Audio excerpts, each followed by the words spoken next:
Pourquoi tu remets tout à demain? Ton cerveau n'aime pas l'effort.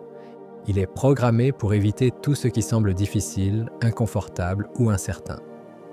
Alors il cherche la récompense la plus simple. Le téléphone, une vidéo, une pensée, n'importe quoi, tant que ce n'est pas ce que tu devrais vraiment faire. La procrastination, ce n'est pas un manque de discipline. C'est ton cerveau qui essaye de te protéger.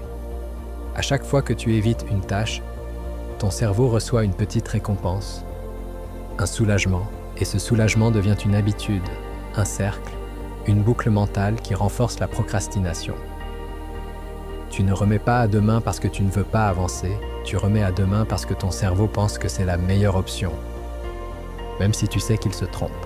Tu t'es peut-être déjà dit « c'est bon, demain je m'y mets vraiment ».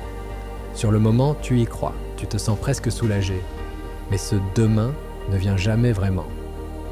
Ton cerveau a trouvé une astuce, il te donne l'illusion que tu avances alors que tu restes au même endroit. Tu imagines ce que tu vas faire.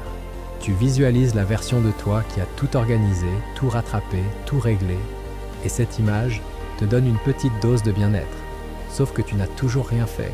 Tu fermes l'onglet, tu poses ton carnet, tu relances une vidéo, et ton cerveau enregistre « J'ai évité l'effort, je me sens mieux, donc ça marche ». Plus tu répètes ce schéma, plus la procrastination devient automatique. Tu ne décides même plus vraiment de remettre à demain. C'est déjà fait pour toi. Et à chaque fois que tu regardes la tâche que tu repousses, elle te semble encore plus lourde, encore plus intimidante, encore plus liée à la culpabilité. Alors ton cerveau fuit encore plus vite. Ce n'est pas que tu ne veux pas changer, c'est que, dans l'instant, le soulagement de fuir est plus fort que la récompense d'agir. Et tant que ce mécanisme reste invisible, tu as l'impression que le problème, c'est toi.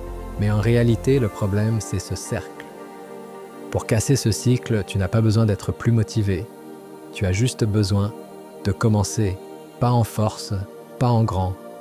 Juste une minute, une action minuscule, assez pour montrer à ton cerveau que ce n'est pas dangereux. Et tu verras, le mouvement crée le mouvement. Tu n'as pas à devenir parfait aujourd'hui. Tu dois juste commencer. Et peut-être que demain ne sera plus une fuite, mais une continuité. Si tu veux comprendre ton esprit et transformer ta vie, abonne-toi. Ici on avance, un petit pourcent à la fois.